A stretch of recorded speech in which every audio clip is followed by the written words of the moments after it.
I don't know if I'm actually live or.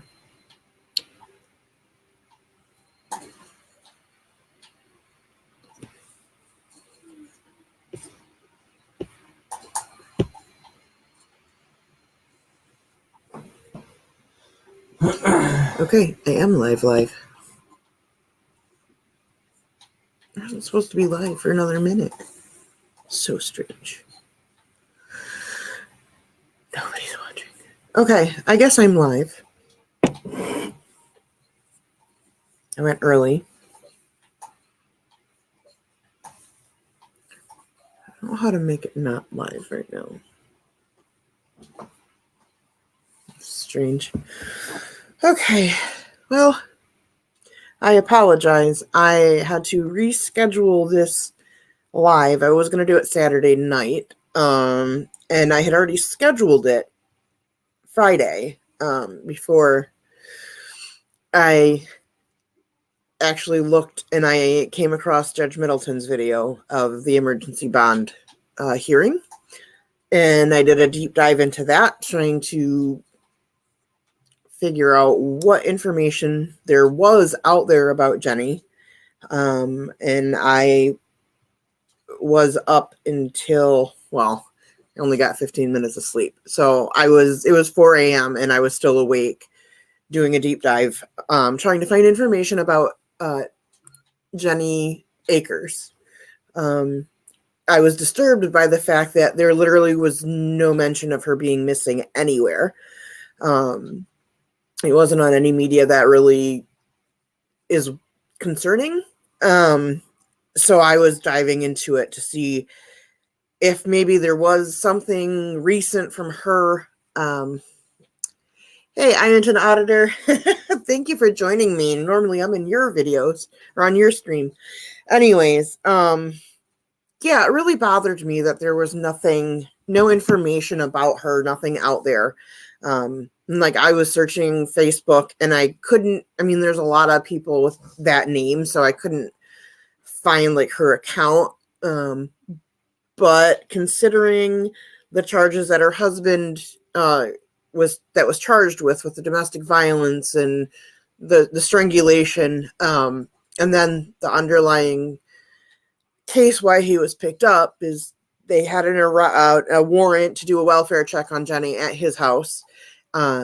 She was not there, but in plain sight was a rifle 10 feet from his bed where he sleeps. So that all that information that was coming in was very concerning for me.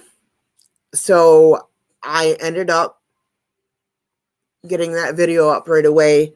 I made posts on, obviously, YouTube. I made posts on Facebook.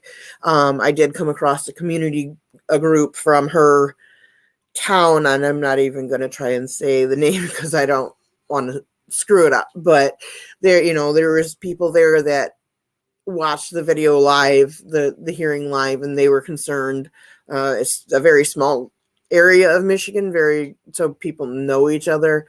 Then I shared it on a St. Joseph County Facebook page, and there were comments of, mostly people are concerned, which my concern is that as of right now, nobody's heard from her.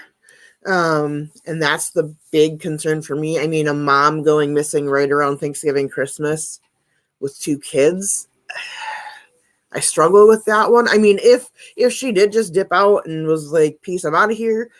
I mean, I hope that's the case. I do. I hope that she just needed a break or whatever. But I can't say for sure. There was one comment from a woman claiming to be Ryan Schwartz's mom. And her comment said that Jenny lied about the whole thing. Jenny was never missing. Jenny was sitting there right there talking to her. And there was someone that had stated what he was charged with, and she was like, oh, you need to do your research. And it was like, well, no. She just stated what he was charged with, which is what he was charged with. That's not a lie. Yeah, I saw that you shared that. I really do appreciate that. So there are other folks. There was a woman that said she talked to her daughter, and that the daughter said she had been missing and hadn't been seen for months. But she also voiced that the daughter's 11 and her perception of time might be a little bit skewed. And it could also just be that's what the dad was saying. We don't know for a fact. I'm like, this is all Facebook comments and posts, so take it with a grain of salt. There was another person that claimed that she like jumped out the back window or ran out the back door of the house when the troopers were there to do the welfare check, and that she had been staying there. But then again, how could we can't verify that? That's at this point a rumor. And I know there was the Facebook post that allegedly was made by Jenny yesterday saying, I'm not missing, I'm safe, or whatever. And literally that was all it said. It was not set to public. The post that I made on Facebook has been shared all over the place. So, and I even said in one of the comments, hey, unless she actually comes out and, like shows her face, we have to take everything with a grain of salt. We don't know what is fact at this point. So that being said, I did reach out to the Michigan State Police. I called because I'm truly worried. Like, is she okay? Did something happen? She just needs to be brought home. We need to know that she's okay. That's as a survivor of domestic violence, it's scary. And the incident that led to her husband being charged was similar to what I had been through. And I know that, like, a woman, the most dangerous time for a woman in a domestic violence relationship is when she's leaving. That is the most dangerous time because they realize that they're losing control. And so I'm not saying that he did anything. I am not. That's statistically the most dangerous time for a woman. So I hope that's not the case. I hope she went missing. There's so many questions. If she did just kind of dip out, like, why? Why didn't she reach back out to the state police? She knows people are looking for her. I mean, I've made it public that, we're looking for her, trying to locate her. So there's not a secret about that. But I did reach back out to the Michigan State Police today. It was right around 2:00. And I was on the phone with the trooper, and he looked in the database and everything. And so the information I had, which was mostly just from the court video, but all of that matched up with what they have, as far as, the underlying case. And I explained, I'm independent media, which I am, I guess. That I don't work for a news agency, but I report on court cases, so I'm media. But that, more than anything, I'm concerned, and I'm concerned that she hasn't been heard from, and I'm concerned that seeing some of these comments that I was seeing, that something is off. And the trooper was not the trooper in charge of the case. I did leave a voicemail with the trooper in charge of the case, and they, the trooper that was at the desk also sent an email letting the trooper in charge know. And so I'm hoping to be able to hear back from him. His next shift is on the 15th. I will actually be at work like the whole day. So if we're super busy at work, I may not be able to take the call. I will try to, but as of right now, the state police have not had contact with her.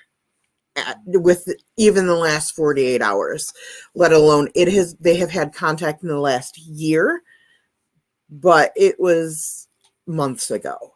So one of the rumors was that state police were on their way to see her right then because she showed up, and that is not the case. There is not record of it. So that is where that whole case is. I will continue to follow up on this case as long as I'm able to. I'm going to keep trying to. I'm going to keep putting, posts out looking for her until we know for a fact that she's been located. And I hope that she's just dipped out for a little bit.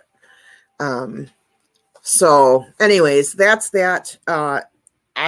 Because of the deep dive and I worked 8 hours on Saturday, I was really tired when I got home. I could barely keep my eyes open, so I did have to reschedule till today. And I'm still actually kind of tired because work is, I don't know. Anyways, I would like to start. This was the video that I was going to originally show. It is out of Washtenaw County, and it's, oh gosh, Judge Simpson says his names all the time. Forgot. We'll see it on the screen. Anyways, the prosecuting attorney is Miss Rachel McDuffie. And if you watch Judge Simpson, she's normally very jokey, laughing, very, very fun, happy person. And this hearing actually shows a different side to her.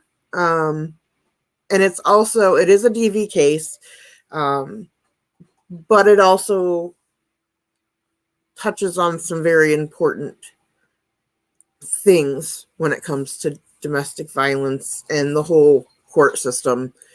So let me get that video up. Okay.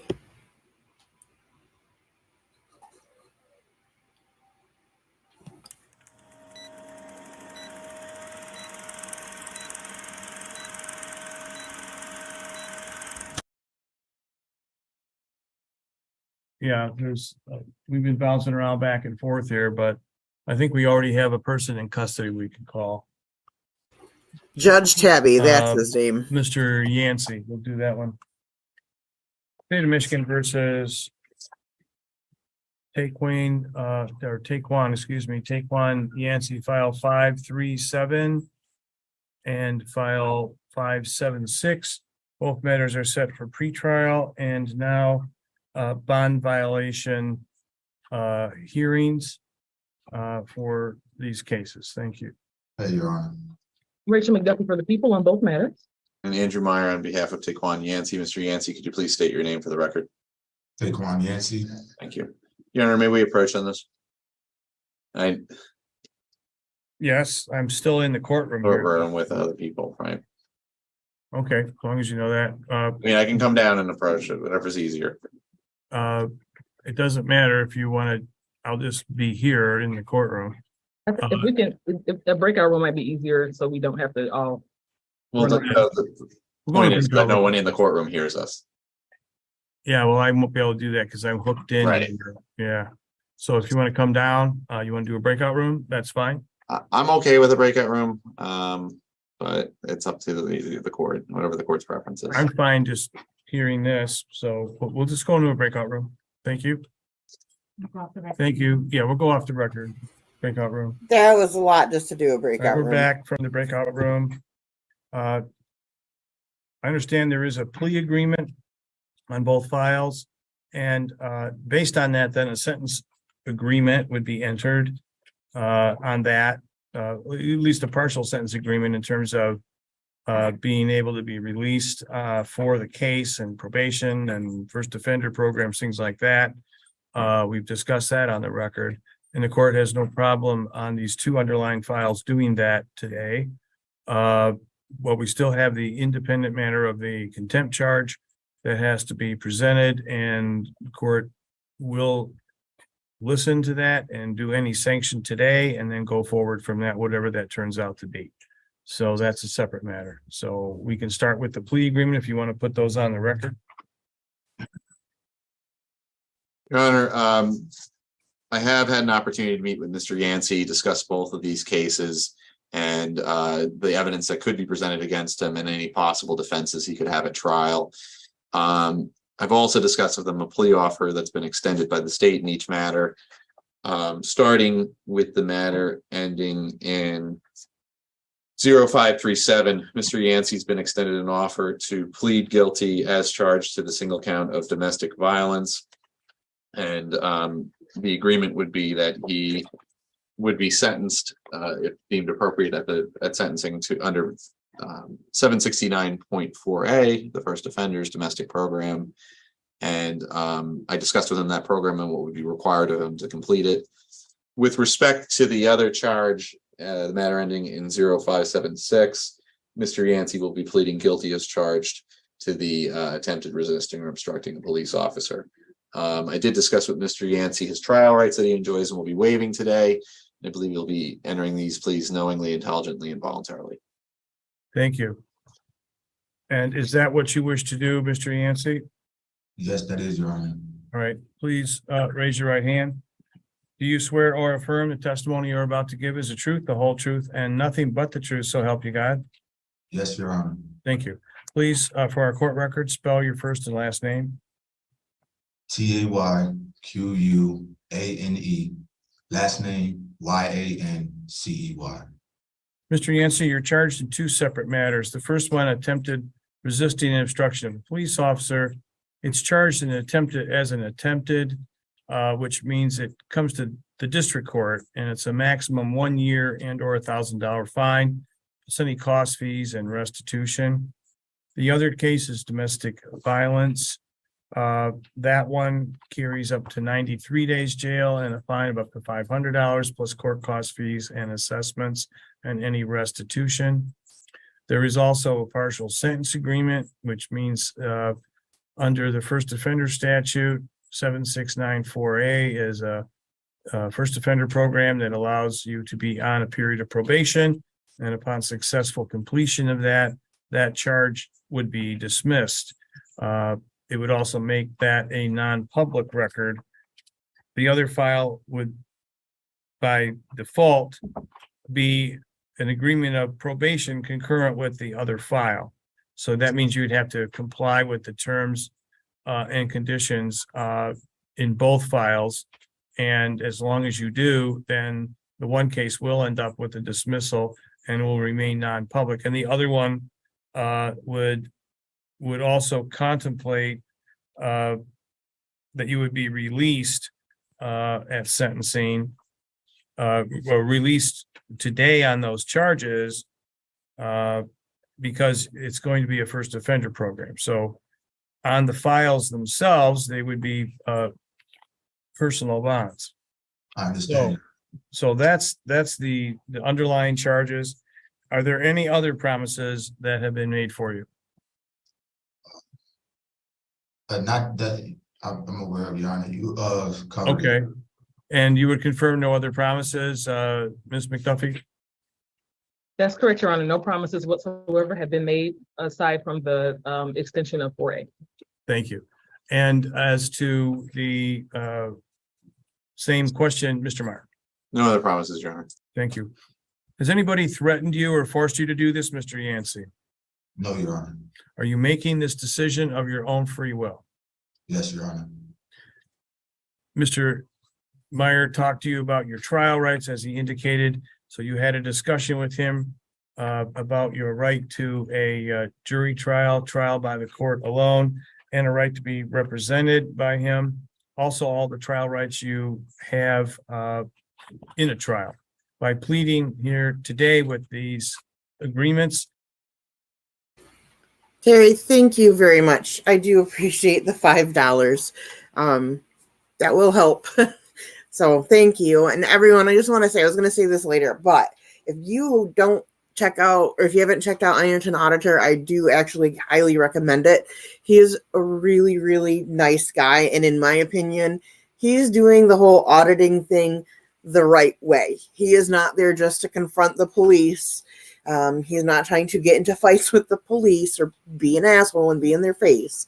But I really do like his channel, and you'll often catch me in there when he's live streaming, driving around in Ironton. And one of the other big things that he's been working on is helping the homeless population in Ironton. It was a couple of weeks ago, I think it was. The city had put out no loitering signs, and they put them up where there had been homeless encampments.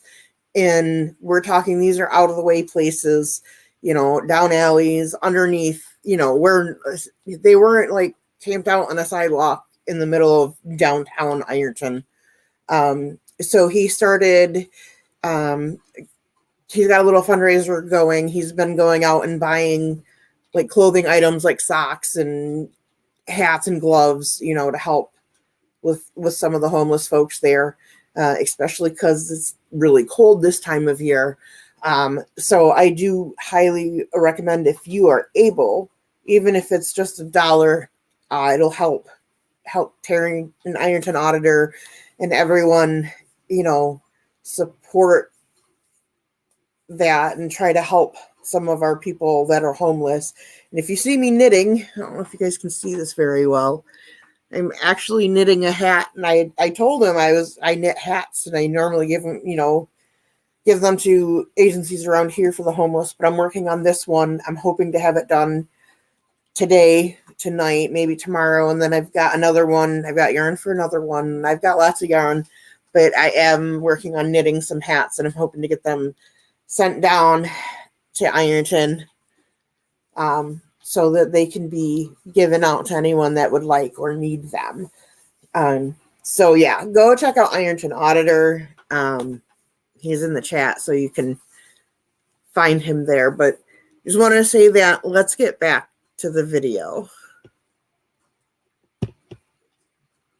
You will not have a trial of any kind. So you are giving up, waiving your trial rights. Do you understand that? I understand, Your Honor. Okay. So we'll go first to file 537. It's alleged that on or about October 25th, 2022, that you were in the city of Ypsilanti at the location of, let me get the address here, in Jefferson Street. Is that correct? Correct, Your Honor. And is that where you were staying? Yes, that's where I was residing. Okay, you were residing there. And you came in contact with who was a person with whom you had been in a dating relationship or may still be. Is that correct? Yes, Your Honor, but I'm willing to put that on ice until this is over. Yeah, well, at the time there was a dating relationship, right? When this was alleged? Yes, Okay, so then something happened. Were you two in an argument or something to that effect? yes, Your Honor. And then what happened that you think escalated to a point where you did something wrong?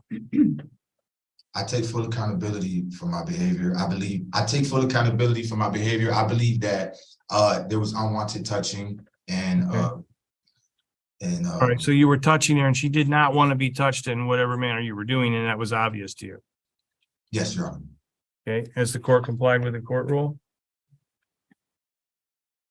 People are satisfied. Defense satisfied. Court accepts that plea, finding it freely, voluntarily, knowingly made and accurate. And as to the case 576, this is from just recently, November 27th, 2022.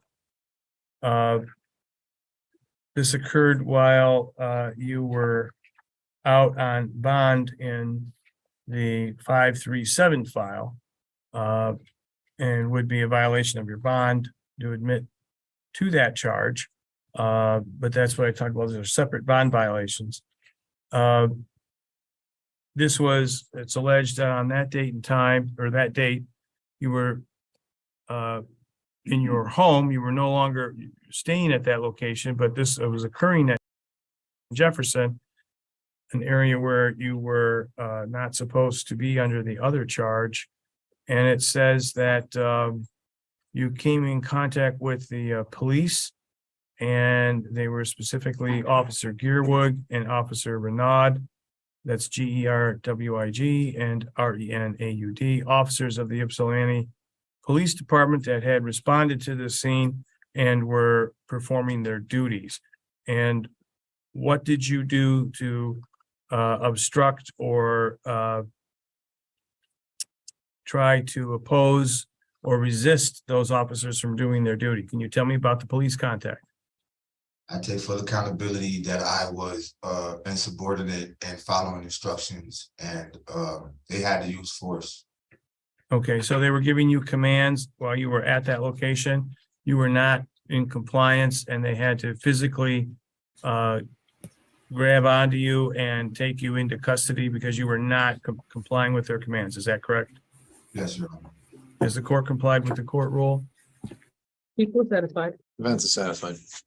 Court accepts the plea, finding it freely, voluntarily, knowingly made, and accurate. On those, I will end up setting a referral to probation and a sentencing date. Okay, so as promised or hinted at, Luna has made her special guest appearance. Yeah, let me say hi. Sorry. She wanted to be held. So I just wanted to say how Mr. Yancey is wording that. I accept full responsibility for my actions. At first, I was like, I don't like how he's saying it. Like that. That's like a very non-committal way of accepting responsibility. But I really think that is kind of how he is. And we'll see that in a little bit later. Hey, Dearman, how are you doing? We got someone from Ireland in the house. Anyway, sorry. Yeah, at first how he was saying it kind of struck me weird. But it's also he is fully accepting, that what he did was wrong. So yes, hit that like button. Apparently I'm not allowed to knit anymore tonight. All right. So yeah, I don't know. What do you guys think about how he's seeing and accepting the responsibility, sort of his allocution? I don't know. What do you guys think about that? But before we get there, we still have these other matters to take care of. So I thought it would be a good idea now to pursue the matters concerning bond violations. The first one was what I mentioned, the new case, violation of no contact or do not go to, excuse me, and also committing a new criminal act. I've already increased your bond, and I put it at 250,000 cash surety of 10% because of the violation. So I've addressed it temporarily in this, but that now has been confirmed. But I understand there are also some other violations that were brought to everyone's attention. I leave that part up to the prosecution. Thank you, Your Honor. So I'll just address a couple things directly. Mr. Yancey, I was not here last week at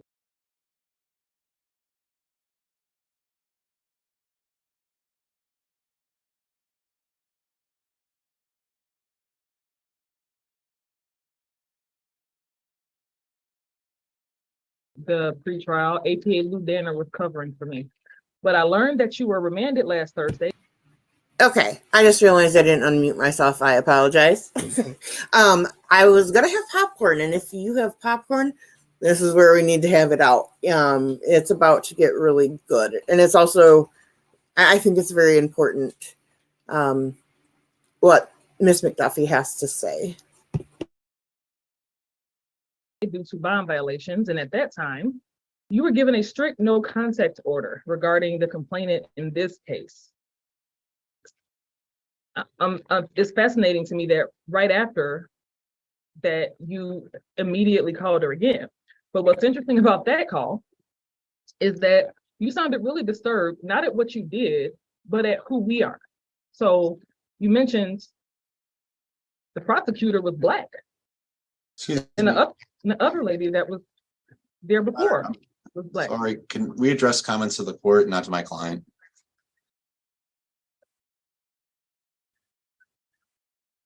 Why? I'm his attorney and that's who. And you're present, so I'm not talking to him without you. What's the issue? Yeah, you can continue to talk. Thank you. So, and the other lady that was there before me, she's Black too. And that we, myself and APA Danner, must have had some really, quote, fucked up childhoods to want to be a prosecutor and send Black people to jail. That's a major point I want to address because Mr. Yancey, I'm not here to send anybody to jail in particular. I'm here to seek justice. The complaining witness in this case is Black. Her children that you repeatedly kept trying to claim as your own are Black.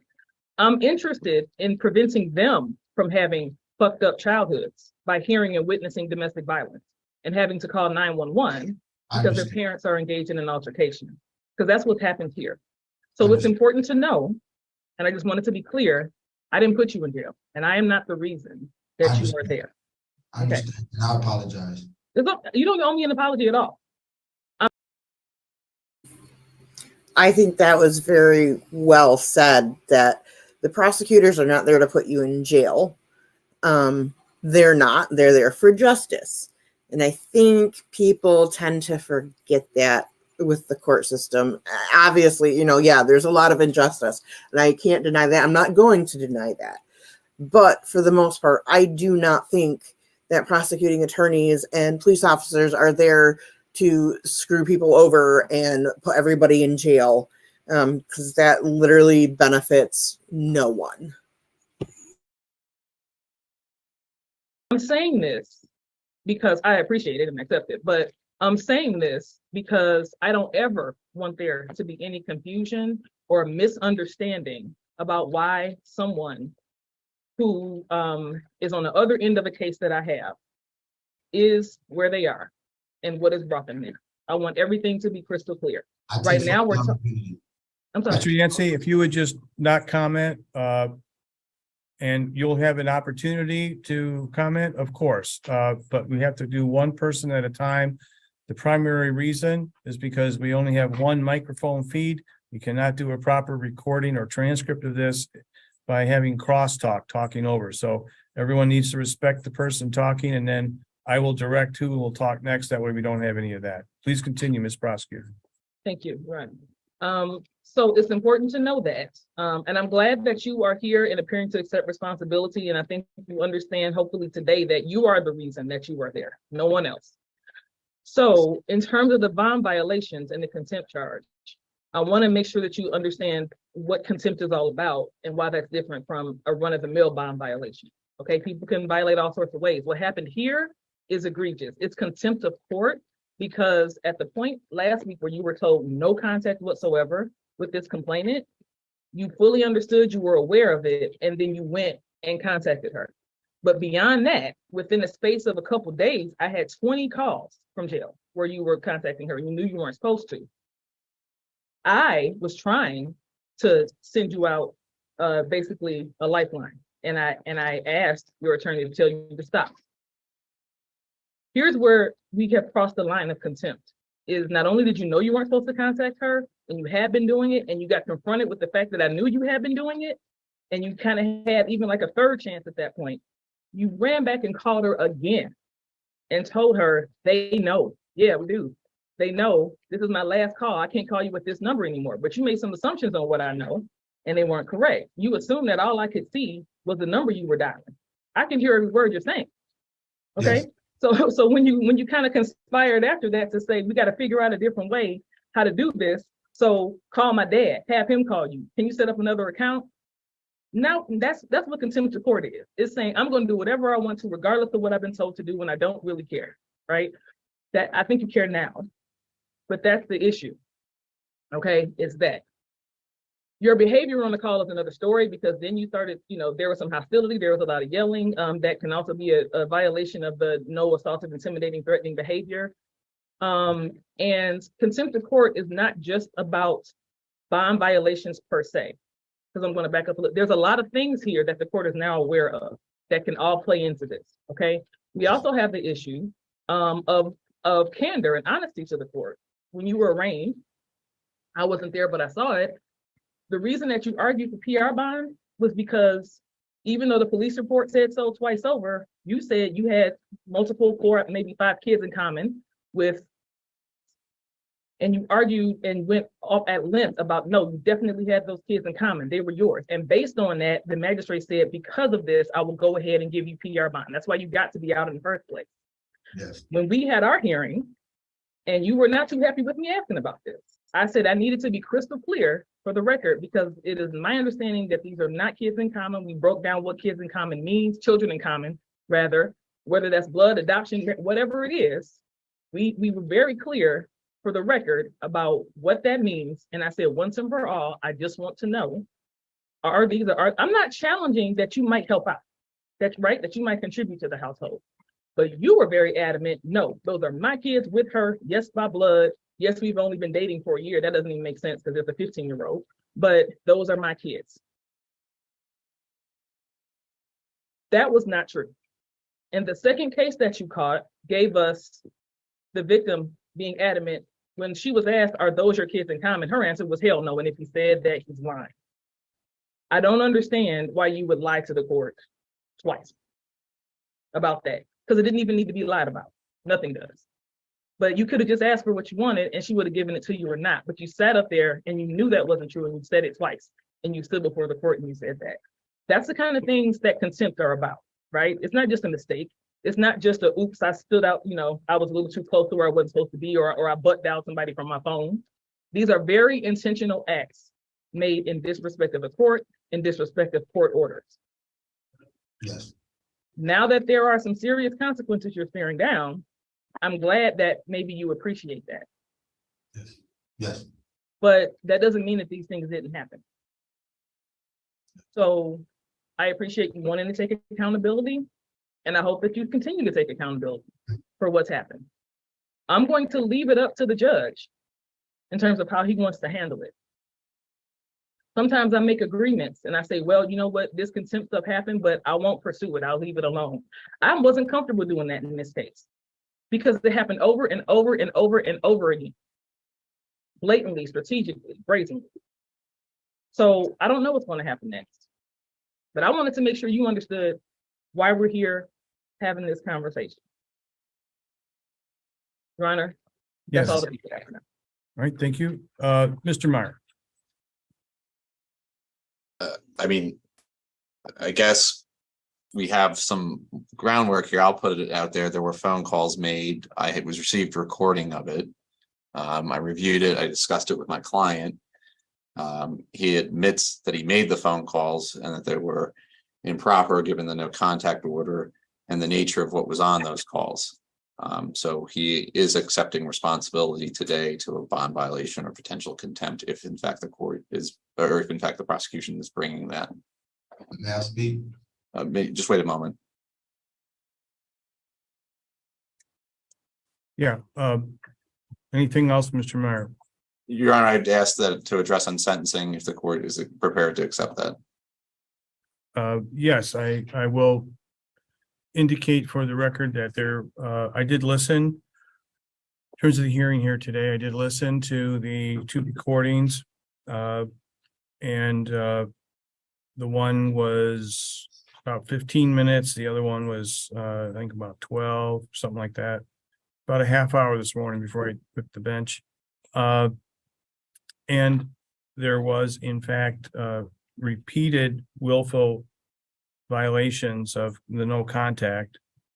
There was also the raising of your voice and interrupting her, when she's trying to talk calmly to you about basic issues that you're having and that your things that she sees that you're not doing, and advice she's trying to give you that she sees that you don't seem to see or hear from anyone.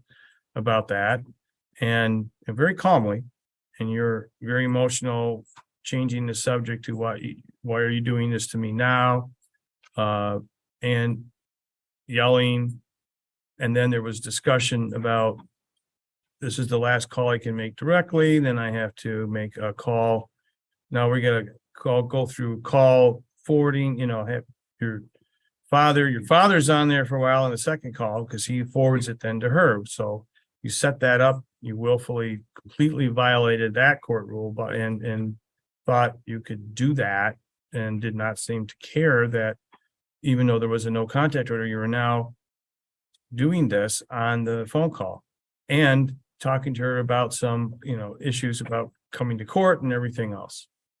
That's exactly why we have these no contact provisions, because it's all the training I've been involved in this for prosecuting, defending, and now judging cases for 40 years on domestic violence. These conditions are put on here for getting a good look at how an alleged defendant is going to handle a case as it comes down, because these are somewhat innocuous, meaning not really of consequence, things to order, like no contact. It's something you don't do. You just don't pursue a call. You don't seek out personal stuff. You don't have somebody else try to reach the person. In fact, you'll have an attorney that can do that for anything you might need in your defense, or anything you might need in civil standby for clothing. All that's available. So it's a very innocuous type order. Yet we have a tremendous number of defendants who violate it, and then repeatedly violate it, and then try to circumvent it with secret plans, and then try to get at that person. So we have intimidation, so they don't come to court, and they don't realize, even though they're told, that it could be witness tampering, separate charge, certainly bond violations, and it's contempt of court. All of this stuff, as you show willful, as the prosecutor said, willful repeated attempts, knowing and even stating that these are recorded and that these are known, and you still do it, that shows a particular intent that you just do not care that the court is going to find this out. I do care. And So for 1 second. But you keep doing it, and so that's it kept going. So if you care, I don't know what it is that you were caring about. So you do have an opportunity to address yourself here, but I do find that you committed repeated contempt of court violations on each call. I'm going to treat them all as one contempt of court, even though there's two separate calls, because they were made on the same day and back to back, basically. So I'm going to just treat it as one big contempt of court for all the stuff that was done in that case. So I do find that you are in violation, and that based on what I heard, based on what was saying, that I do find, without even to have you here to state anything about it, that that she's proven that beyond a reasonable doubt that you violated the contempt. So you are in contempt. So I'm giving you an opportunity now, because this is contempt that occurred outside the purview of the court. You have an opportunity to make an allocution. So go right ahead. Hold on, Your Honor, can I speak first, please? Yes, you can. Thank you. So, and you'll have your opportunity in a second, Mr. Yancey. I just want to kind of lay things out. Yes. So I have spoken with Mr. Yancey at length, kind of during the short pendency of this matter, and it's clear, and we're not denying that things did escalate here in an inappropriate manner. Starting initially with this argument between Mr. Yancey and I think this was started off fairly innocuous, as many of these things do. There was an argument regarding a telephone, and the two parties became upset. and Mr. Yancey took it to an inappropriate direction by having physical contact. And certainly that's not okay under any circumstances. The second incident, which occurred shortly thereafter, about a week and a half later, around Thanksgiving time, at that point in time, Thanks, Ironton. I'm glad you actually could come and watch for a little bit, hang out. Have fun doing your work. Yes, have fun. Be safe out there and have a good night. And I will see you probably on your stream next time. and I just want to clarify, Mr. Yancey was able to be in his home and have contact with Mr. given the nature of the bond conditions in place at that time. The police were called, and again, things went in a wrong direction because Mr. Yancey was upset to see the police. No, he was getting I'm just himself admitting. dressed and trying to leave for work. And rather than obeying the direct commands given to him, he chose to kind of get upset and sort of go in a different direction here. What I know about Mr. Yancey, I've spent some time discussing things with him.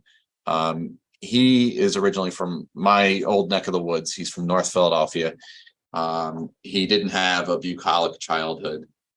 He's had sort of some tough things, and he came to Michigan with his father to find a better life. With all that being said, I know he has in his heart a desire to be a good father to his children, to be a present force in their lives, and to try to do what's right.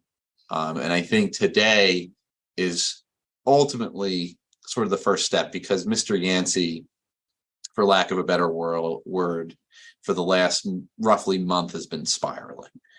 And he told me that, and he wants help. In the short period he has been in the jail, he has taken some time to really reflect on those poor decisions that he's made that have led him there. And I think one of the most important things that his attorney just said is that he's been spiraling for the last month. He admitted it. He told him, and he's also been seeking out help for that while he's been in jail. So he's utilizing the resources that are available to him while he's in jail, which is actually, honestly, a really great thing. I mean, it sucks he's in jail, but he's utilizing what resources he has access to try to make sure he doesn't do this again. And that is, actually, that's pretty cool. I don't know. I just think that's very important, that his attorney is even acknowledging, like, hey, I know I'm messing up. I need help. That's the biggest part of it. I think what you'll hear him say in a moment is he doesn't blame anyone else. He blames himself for his own being in this position today. And what Mr. Yancey would like is to really just kind of throw himself at the court and ask for mercy and ultimately ask for help. He's already had some contact with the CMH I hope workers he's in the not jail, just playing a game. and I think he would like to continue that contact when he does, if the court's willing to agree with what we're going to ask for, is if he is released, to continue that treatment process moving forward. The plan for him, if he is released, is to reside with his father in Detroit. That'll put him well out of the purview of the victim in this case. He knows he needs to take time off from that relationship, that things aren't going in a good direction for him until he can address his own mental and emotional health concerns, specifically the dealing with anger and impulse control. I don't think Mr. Yancey is someone who ever intends to harm someone. I don't think his criminal record would reflect that type of behavior.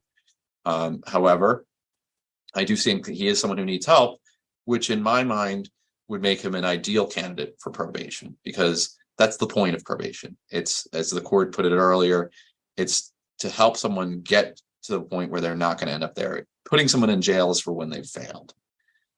Finally, to address these phone calls obviously are concerning given that when they were made and the nature of them. I think Mr. Yancey was in a desperate. Okay, so the attorney just said jail is for when it's failed. I think if more people looked at it that way, that jail is for when all the other things haven't worked.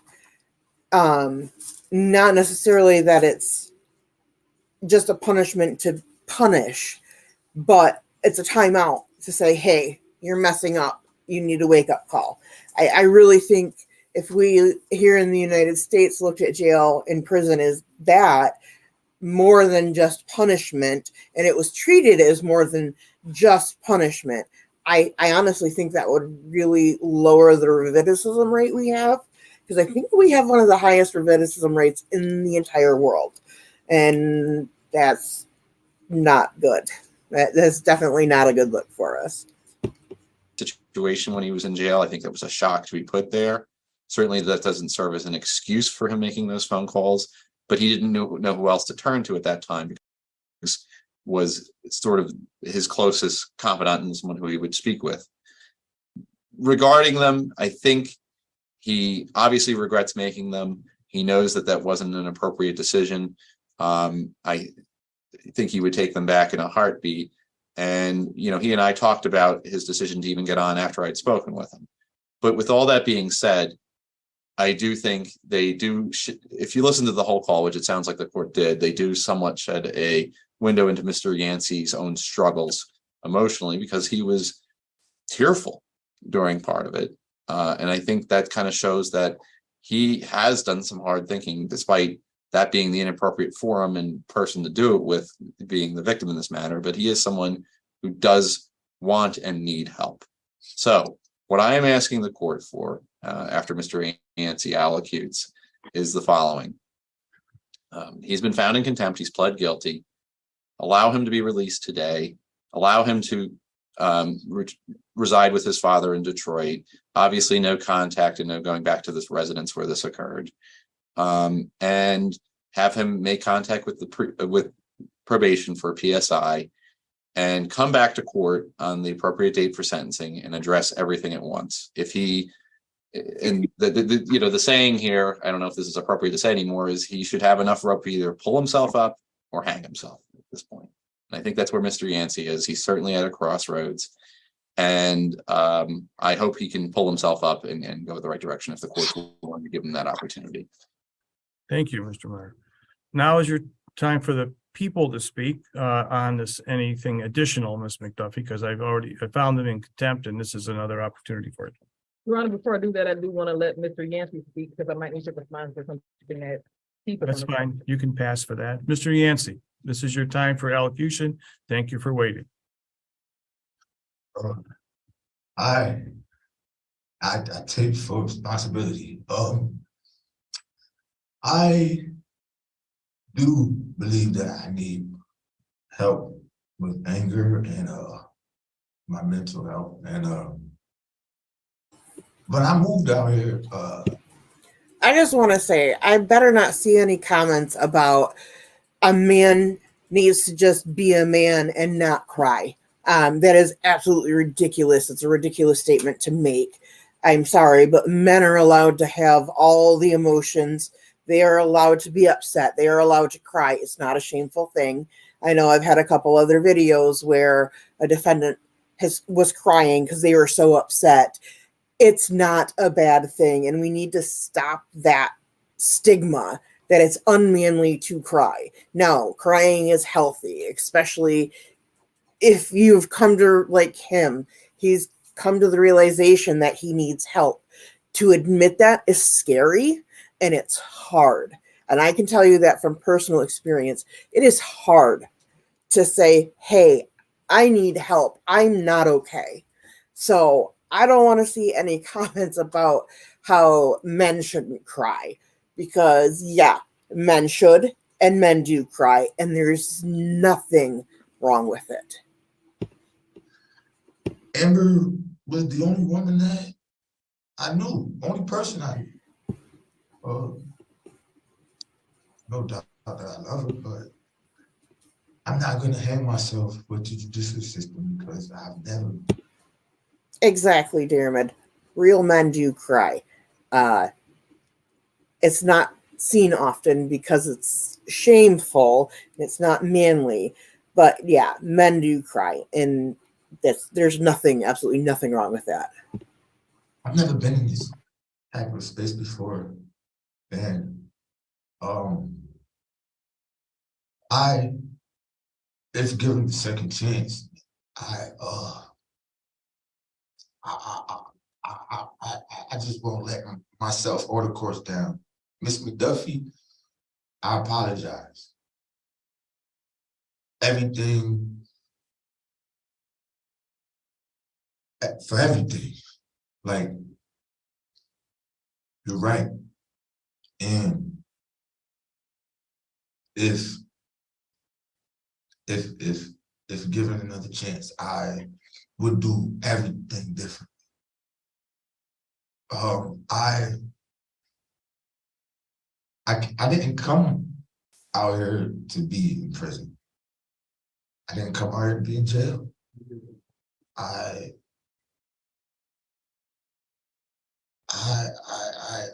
was working.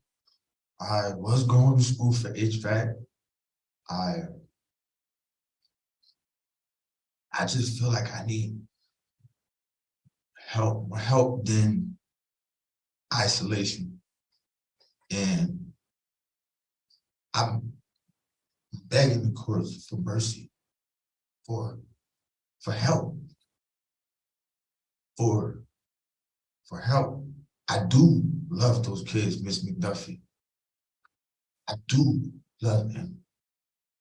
But if a break is what we need, then the break is what I'll give. For the greater good of, and when I say my children, I mean they call me dad. So I don't want the upbringing that so many of us have. Again, I apologize. I'm sorry. Genuinely.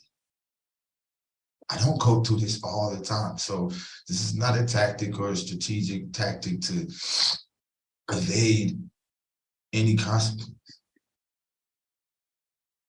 I truly sorry. I truly just want to get back to my life. And if Amber's not a part of that, so be it.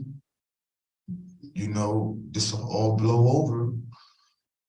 And I believe that I should make better decisions. I take full accountability for the phone calls. She's the only person that I know.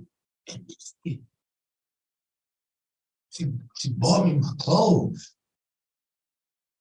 You know?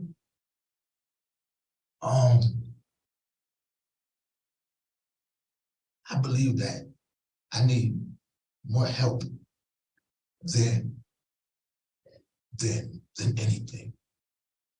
And I'm willing to make whatever work.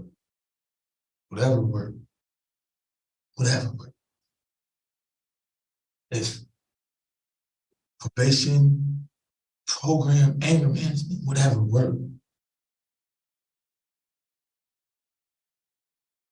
I never been a criminal. Never. I've always been well-spoken. I didn't have a silver spoon or anything, but I've always been kind of like intelligent, and to think about things that I would say. So to say that I didn't know what I was doing would be an understatement. She was just my only lifeline. And I do love her, but I'm willing to love myself more.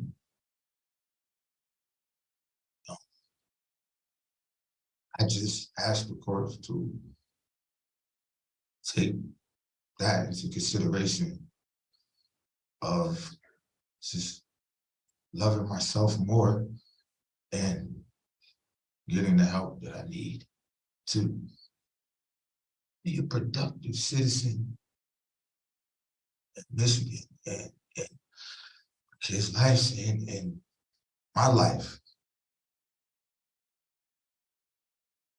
I'm sorry, Ms. McDuffie, Mr. Meyer, Mr. Tabby, that I'm even here.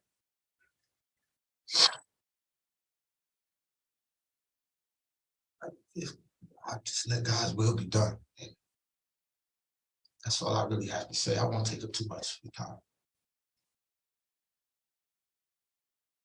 Okay, thank you. Ms. McDuffie? Thank you, Your Honor, and thank you, Ms. Yancey. So I'll say again, I appreciate the apology. It's not needed. This is not personal.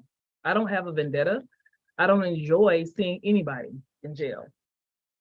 Sometimes it ends up being the case that jail is the most appropriate place for someone to be for a certain period of time. But as your attorney mentioned, the time you spent so far has served as a wake-up call for you, we hope, and allowed you to have some serious self-reflection. That's important. Your jail calls weren't only with Ms. Briggs. There were some other people that you called and vented to. That's not an issue here because that wasn't a violation of anything. I'm just saying that to say I'm not dictating your support systems. I'm not here to tell you or Ms. Griggs who you should love ultimately, okay, in this life. But where we are right now is not a matter of a second chance. We're on chance number 4 or 5. You are going to have the opportunity to do all the things that you want to do. Everybody here is interested in you getting the help that you need. There are a lot of things that you can do in a lot of different ways in a lot of different places. If the court finds it appropriate to keep you where you are for a certain period of time, there's some things that you can do while you're there. There's some things you can continue doing after that. All of us want to see you succeed. All of us want to see you do better and be better. So please understand that everything that I'm doing and saying here today is from that place. And I understand that it might be uncomfortable and it's not ideal. But again, we got here because we unfortunately have not been able to trust your word. I believe you when you say you want better for yourself. And I hope and pray along with you that you get there. But we're in a situation right now that I believe that you need some help to do that. And I think that the timeout that you're on is going to help you get there. It's not forever, but I think it's necessary. So with that, I'm going to leave it to the court. All right. Mr. Yancey, it's my turn to talk now. I don't want to talk too long. I think a lot of good words have been stated, and I don't wish to repeat them because I think they were well stated by your attorney and the prosecutor and yourself. I'm going to touch on that just briefly and cover things that I also have to note. I do think that your intent and your words are meaningful. It has had an effect on what I am giving as a sentence for the contempt. And listening to what is happening, and I have to do a couple things that are a little bit different. I have to not only hold the hearing, make sure it's done correctly, make sure your rights are protected, make sure the people's rights are protected, make sure that the procedure is proper, make certain that all the process is right. And then I have to make a substantive decision. Substantive is a fancy word for saying I have to decide the guts of what your sentence is going to be. What's it going to be? Your attorney was right. Jail is a failure. Jail means that everything that was hoping to be done and tried to be done didn't work. And jail is where you take, as the prosecutor said, a timeout from life and from your life of freedom. Most of the sentences we have in court are money related because money makes an impact on people and it's a form of punishment. They're also behavior related, to control somebody's behavior, because people don't like to be controlled because we are free people. And when you control their behavior, that is annoying and bothersome and restrictive. That's another form of punishment and also behavioral change. We also during this time order you to do certain classes and certain things that are done, so you can maybe get something out of it. All of those things are coming up for you for sentencing. Those things I've agreed to already. There will be a PR bond on your underlying charges. There will be a referral to probation. There will be an interview. There will be concern for mental health, substance abuse, and other issues under this case. And in fact, the prosecutors made certain that your domestic violence charge, you have an opportunity not to have collateral damages, meaning it won't haunt you for your life if you want to do it right, because it'll get dismissed under a first offender program. So those are the things that are already agreed to and on the table. What I have to also address is what you said. You're holding yourself accountable. And a lot of people will say that, but they don't understand what it really means. Holding yourself accountable means you do two things. It means you admit, which you've done, and it has already had a significant effect. And also to accept the consequences of your action. That can be different in many cases. I have to sentence people in cases that are not intent cases, negligence cases, a person driving a car and they kill somebody. They didn't start out that day with the intent to get into a car crash, to smoke a joint, get stoned, drive a car, and then end up killing somebody. They didn't intend to do that. A lot of times that happens with people, they get into a car crash, they don't even get injured. Sometimes they roll over, still don't get injured. Nobody hurt. They walk away. Yeah, there's some insurance costs, but that's it.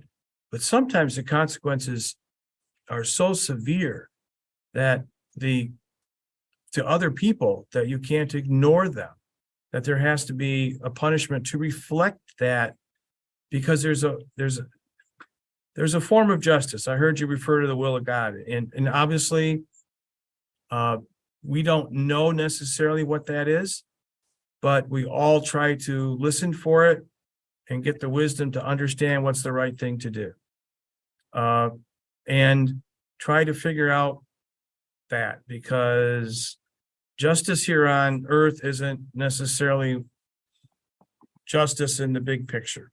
It's how we perceive it. Our human justice falls far short. So it's not an easy job to do what I have to do. But I've always accepted it because I thought I had enough skill and background, and that I was fair, and that I was respectful of the people I was dealing with. There's a spark of God in all of them, and I try to figure it out. And I've seen that in your attorney say that, the prosecutor, and yourself. So that having been said, your consequences, nobody died. But what are they? Well, it's very clear that for criminal justice system to work in our country, people have to have faith in the system. Right now, that's severely damaged. From the riots around the country that we saw in 2020 to the effects and the riots we still see, and the protests and the issues we see now, to the facts of, people pouring over the border, people doing things, not getting charged, all kinds of stuff happening, allegations. So, yeah, what the judge said there is also extremely important, that there is a lack of faith in the judicial system right now. It is hard. But I think Judge Tabby is hitting on so many points that are definitely prevalent, especially today, with everything that we have going on here in the U.S. allegations that our top law enforcement is corrupt. I mean, it's horrible. People are threatening the lives of the Supreme Court. This is all the reality that you find yourself in when you commit an act in the criminal justice system. For my part, I'm looking at Washtenaw County. I'm looking at the fact that there are people that are ordered in case after case after case not to do these things. And they have to know they can't do them because domestic violence is homicide prevention. If we do it right, we can change people's lives and they can go on without ever having to worry about that. I've had at least one case that we did an analysis of when a person was killed. A person was out on bond and they killed the victim and killed themselves. So we have to look at the big picture as best we can. And we have to deal with the people in the jail, in the Washtenaw County Jail. And believe me, you're there, you know how they talk. People have to know there are consequences to the actions that they choose. We have to deter those actions.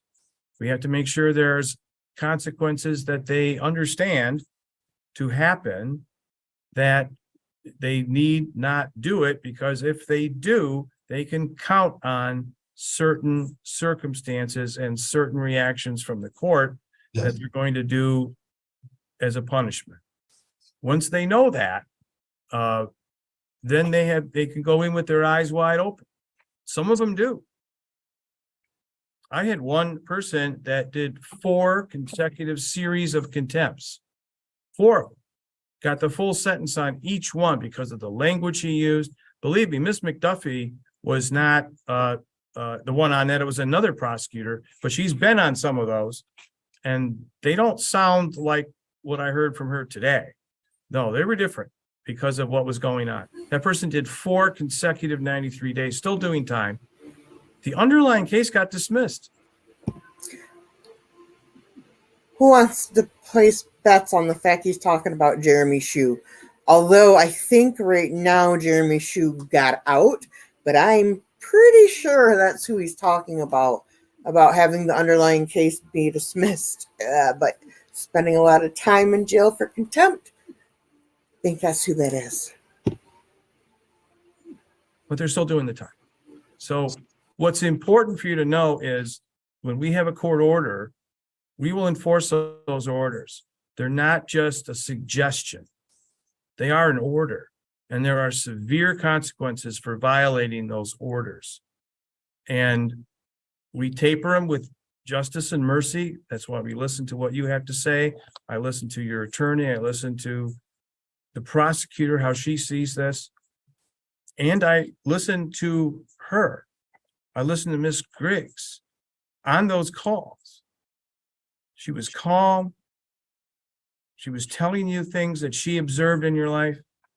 And you even said today that this was the only person you knew to talk to, but you're not listening to her. You need to listen to what she had to say. I suggest you listen to those calls at another day and actually listen to what she was saying and not be so emotionally shut down that you can't listen. She was very clear about what you need to understand about this. You have to know about yourself. You have to understand that there are other people going on with this, that you make it about yourself, that it's only about that. No, there's a lot going on. You have to listen to what she had to say. I think there's a lot of good in that. I think you're right. I think there's a person that has cared for you. I don't know now, but I think that she was very well spoken about what she saw in you and what you needed to do. So if you really care for her and you understand what it is, I think you need to listen heartfully for that. Your underlying sentence will be served appropriately. Like I said, this is going to be a 45-day sentence, a total of contempt, not 93 that I would normally do. And this is on top of not only the contempt for the new charge of conviction and conviction for it for a 1-year offense, but also the multiple willful violations of the no contact order, scheming to get around it, and then that all together showed way beyond just, oh, I'm sorry, I made a call and I couldn't help myself. So those are your consequences. I have not done that normally, giving you a half amount, but the prosecutor didn't push for it. Your attorney made a good argument, and you are holding yourself accountable. Like I said, you hold yourself accountable, you accept the consequences. So you'll have a timeout. You'll serve that from December 8th until January 21st. Then you will be released. You will be sentenced. I will set a sentencing date after in January for that. So you could have its referral to probation to recognize that. The time in custody you have now will be credited to those underlying charges, because today starts the contempt.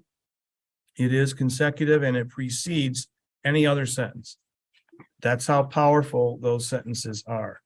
So we'll set a sentencing date with a referral to probation on a domestic violence day.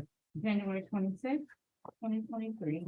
January 26th, 2023, At 9:45. 9:45. All right, that's in person. You will be out of custody. Your Honor, sorry to interrupt, but I'm not sure that makes sense. You won't be able to do the PSI before then unless Jill wants No, to. she'll be seeing him in custody Okay. because we know where he will be. Yeah, she's already scheduled it. Oh, okay, that's fine. Yeah, Then. That no, works. that's a good question. No, that's fine. I was about to say that, so you understood that. So you read my mind. January 26th, you will be interviewed while you are in custody, Mr. Yancey, and talking about these things. And you know you're getting out. There's no question. There is as your prosecutor said, is a time consequence for this, and you have it, and then you'll be done. And all this will be behind you, and you're going to move forward, and you're going to do well on this, and hopefully even get an early discharge. There's no reason you can't if you do well. I am not judging you as a person, Mr. Yancey. I'm just judging the behavior and sending a message to those who think they can do that. And that's all that it's for. Unfortunately, you walked into those consequences that we have to enforce for a lot of people. And that's why you have this sentence. But again, your words and how you dealt with it and how you held yourself accountable effectively cut your sentence in half. So good luck, sir.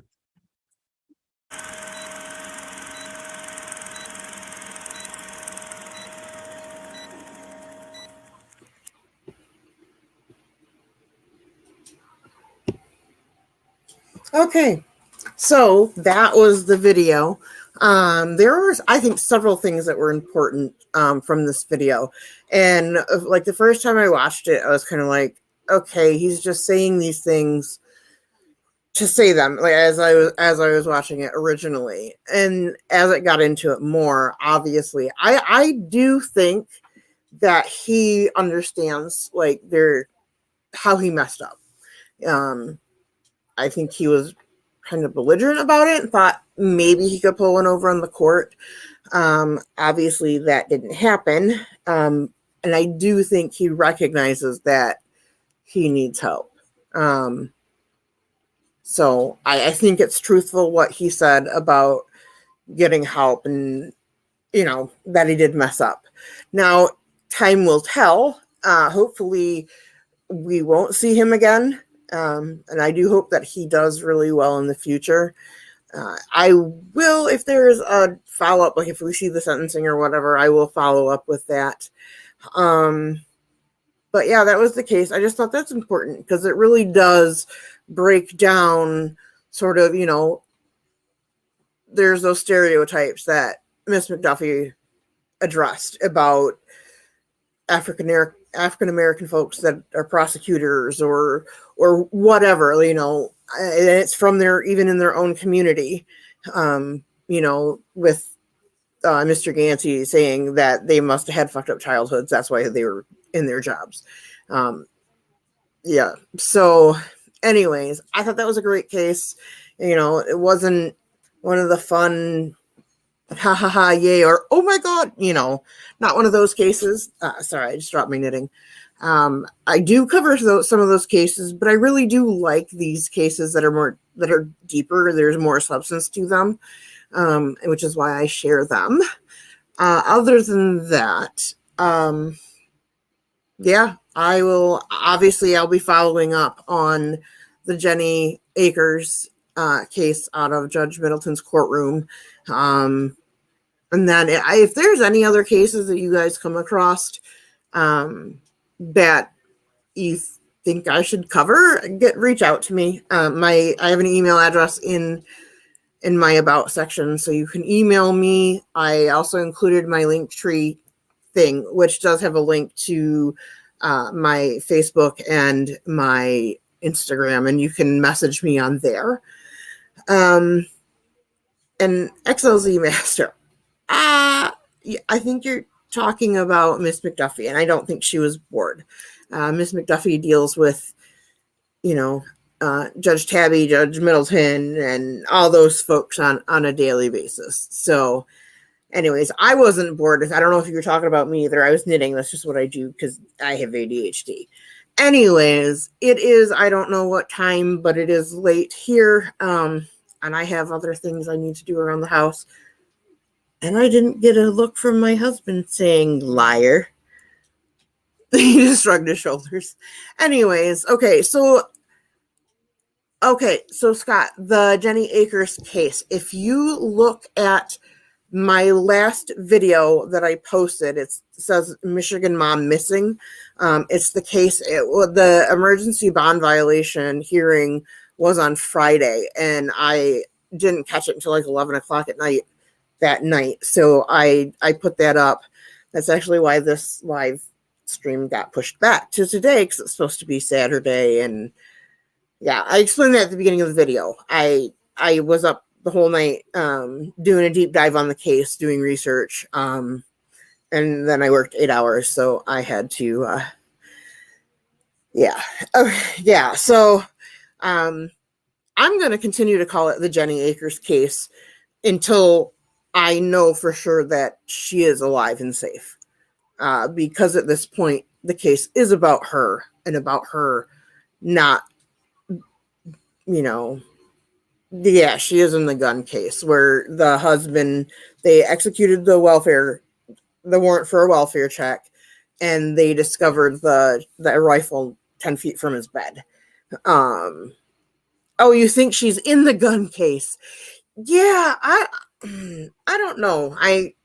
It's a possibility. I think it's strange that he doesn't have any way to get into the gun safe. Like, I'm assuming it's a big floor case, so a big upright case. If he says he inherited it from his father, but he would have had the keys. Like, I don't know. I find it suspicious that he claims he can't get into it, that he doesn't have the keys or whatever. If that was the case, why would you bring it to your house? Like, you can't get into it. It doesn't matter. The time is, is that today's date? Is that today? I don't even know what the date is. I know it's Monday. That's where I'm at. It's Monday night. Anyways, yeah, there's the whole thing about there's 50 guns that are missing. I have problems with that aspect of it. The fact that he's lied blatantly and was lying during the hearing to the court. Yeah, I will stay on top of that. Obviously, I will update as information does come in. Like I said, I'm waiting on a call back from the state police, and from the trooper in charge of the case that I reached out to. Oh, you're not holding me up, Scott. You're fine. Anyways, so that was this case. This hearing was, I think it was on Friday. Thursday or Friday. I don't remember now. So, anyways, I'm hoping to be able to get doing some more live streams a little bit more regularly as I'm getting more comfortable with this whole YouTube thing. Like I said, if you have any cases you want me to look at, let me know. There's the email in the about section, and all that kind of stuff. So at that, Chimagwitch for coming out and watching and joining me, and I hope you guys have a wonderful evening.